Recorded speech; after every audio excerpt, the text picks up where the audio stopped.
So this means it's time for Gmail. And let me tell you, I've been doing this for a long time with Gmail, and I'm going to put out a scenario to you all and see. I can't see if you're nodding, but my guess is going to be you will.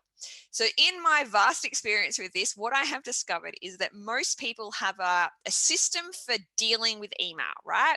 So they go to their email in the morning and they open a message that they haven't read before and they go, oh, I need to do something with that message, but I don't have time to do it now. Maybe you're running off to class or something like that. So what they do is they mark the message as unread again to remind themselves that they have to do something with it. So I imagine some of you may be nodding right now and be going, yes, that's my system. But then, of course, what happens is you go off to class and you come back from class and maybe it's like recess and you've got like 10 minutes and you quickly look at your inbox and there's another 20 unread messages. But the problem is you've now got 30 unread messages, 10 of which you've actually read, but you need to do something with, and 20 of which you haven't yet read. And your poor brain is trying to figure out, oh my goodness, which ones of these do I have to do something and which ones aren't? So if that is you and you're thinking, oh, yes, that's me, you need a better way.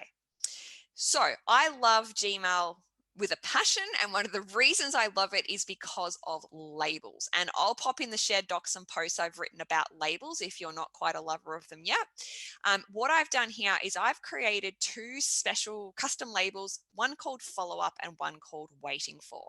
I've given them a color and I've put a dash, which is just a symbol, any kind of symbol, at the start of their name so they show up the top of my label list.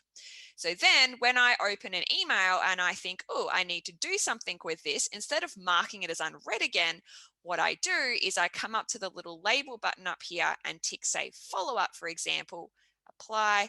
And if I go back to my inbox, I can quickly see all the emails I need to follow up. Now, if you want to do this even quicker, and this tip always gets people going, oh, wow, in a session, is that you actually can just drag and drop the label onto the email like that. You don't even have to open it if you don't want to, and then you quickly know.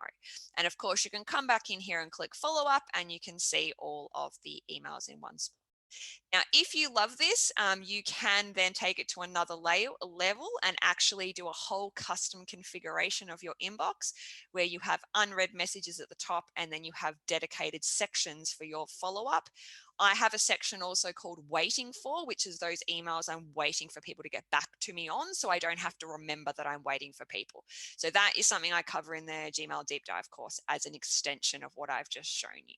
So if you don't know how to create a label, just scroll all the way to the bottom of the label list, down to more, scroll down, create new label.